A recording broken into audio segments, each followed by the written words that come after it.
चुनाव को आपने भी देखा होगा, लोकसभा, राज्यसभा अथवा पंचायत का चुनाव भी आपने देखा होगा कि किस तरह वहाँ वोटिंग के लिए लोग जाते हैं और उसके पहले उम्मीदवार प्रचार भी करते हैं। अब हम यहाँ पर देखते हैं कि चुनाव की ज़रूरत क्यों है। तो हम जानते हैं कि लोकतंत्र में एक निश्चित और नियमित अंतराल पर चुनाव होते रहते हैं। लोग शासक को बदलने का भी चुनाव के माध्यम से अधिकार रखते हैं और दुनिया में अभी 100 से अधिक देश होंगे जहाँ की लोकतंत्र है और चुनाव के माध्यम से सरकार का चयन किया जाता है, सरकार को बदला जाता है। और कई ऐसे देश जो कि लोकतंत्र नहीं है वहाँ भी चुनाव किए जाते हैं। यह भी आप सोच सकते हैं कि बिना चुनाव के शासन चलाया जाए, लेकिन आप जब सोचेंगे, कल्पना करेंगे तो आपको लगेगा कि विशाल आबादी के लिए सब कोई मिलजुल कर बैठकर शासक का चयन नहीं कर सकते हैं। इसीलिए लोकतंत्र में अपने प्रतिनिधि के माध्यम से शासन का संचालन किया जाता है। और चुनाव के बिना प्रतिनिधि का चयन कैसे होगा, इस पर नहीं हो सकता। इसका कोई आधार यदि आप रखते हैं कि उसका अनुभव या उम्र है तो उसको रख लें, लेकिन सही अर्थों में अगर हम अपने प्रतिनिधियों का चयन करें, हर एक लोगों की भावनाएं व्यक्त हो चुनाव के माध्यम से, तो कहीं न कहीं हमें प्रतिनिधियों का चयन करना ही पड़ता है। आप हो सकता है ये सोचते हो कि कैसे हम तय करेंगे मेरा प्रतिनिधि सही ढंग से काम कर रहा है या नहीं कर रहा है, या उसे हम लोग कैसे बदल सकते हैं अपनी इच्छा के अनुरूप यदि काम नहीं करे। तो आप समझ लें कि यदि आपको वो प्रतिनिधि पसंद नहीं आता है तो एक नियमित अंतराल के बाद ऐसी व्यवस्था लोकतांत्रिक परिस्थिति में होती है कि आप उसे बदल सकते हैं। और यह व्यवस्था ही चुनाव है। चुनाव के माध्यम से ही आप अपने प्रतिनिधि को यदि वो पसंद नहीं आए तो आप उसे बदल सकते हैं या किसी नए चेहरे को आप ला सकते हैं। चुनाव के माध्यम से कई तरह की बातें होती है। आम मतदाता अब प्रतिनिधि का चयन करती है, क्यों करती है? तो क्योंकि वे जाके कानून बनाएं आपके हित में, और सरकार कोई बड़ा फैसला कर सकती है और कोई भी दिशा निर्देश वो आपके लिए बना सकती है। एक अच्छे कानून का निर्माण वो कर सके, इसीलिए हम उन्हें चुनते हैं। अगर हम कहें यहाँ पर कि चुनाव को लोकतांत्रिक मानने का आधार क्या है, कैसे हम मान लें कि चुनाव लोकतांत्रिक परिस्थिति में हो रहा है, तो यहाँ पर हम ये समझ सकते हैं कि कुछ परिस्थितियाँ ऐसी होनी चाहिए, तभी हम कहेंगे कि चुनाव लोकतांत्रिक ढंग से हो रही है और हम इस देश में लोकतांत्रिक परिस्थिति के अनुरूप कह सकते हैं। क्योंकि जो गैर लोकतांत्रिक देश होते हैं वह भी चुनाव का ढोंग रचते हैं और कहते हैं कि हमारे यहाँ भी चुनाव होता है, लेकिन चुनाव हो जाना ही लोकतंत्र का आधार नहीं है। तो इसके आधार के बुनियादी स्वरूप यदि हम देखें तो आप कह सकते हैं कि सबसे पहले तो सार्वजनिक व्यस्क मताधिकार हो, सबों को वोट देने का अधिकार बिना किसी भेदभाव के, स्त्री पुरुष गोरे काले अमीर गरीब सबों को, और हर एक व्यक्ति का एक वोट, एक व्यक्ति एक मूल्य, इस तरह की परिस्थिति जरूरी है।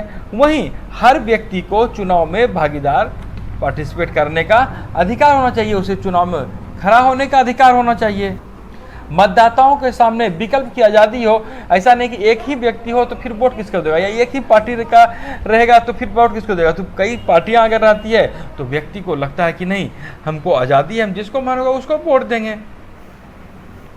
एक निश्चित अंतराल पर चुनाव कराए जाना चाहिए, कराते जाने चाहिए, क्योंकि अगर निश्चित अंतराल पर नहीं होता है तो फिर वहाँ पर मनमानी की संभावना बढ़ जाती है।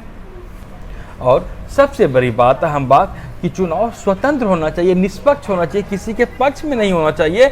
और यदि कोई ताकतवर नेता है, बहुत लोकप्रिय नेता है, और यदि जनता चाहे तो उसे भी बदल सकती है चुनाव के माध्यम से। और वहाँ पर इसके लिए ज़रूरी है कि निष्पक्ष हो, स्वतंत्र हो और निष्पक्ष हो, किसी तरह का किसी के पक्ष में भेदभाव वाली कोई बात नहीं हो।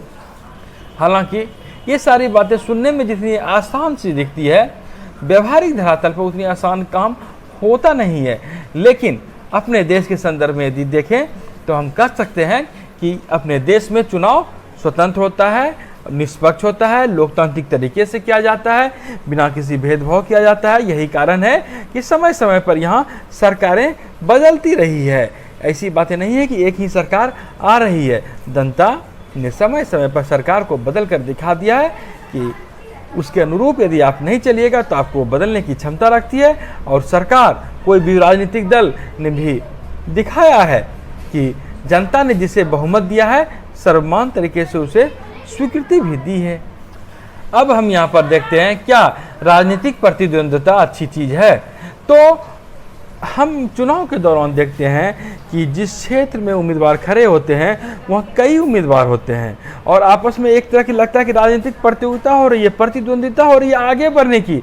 हर कोई लोक लुभावन नारा देता है, वायदा करता है और कई बार तो लगता है कि चुनाव के माध्यम से घर परिवार सब बट जाता है। पार्टी पॉलिटिक्स की बात आपने भी सुनी होगी और लगता है कि जो है वो कहता है हमको वोट दीजिए, हमको वोट दीजिए। अब लगता है कि जो है घर परिवार तक टूट जाएगा, गांव समाज सब में बिखराव सी स्थिति बन जाती है।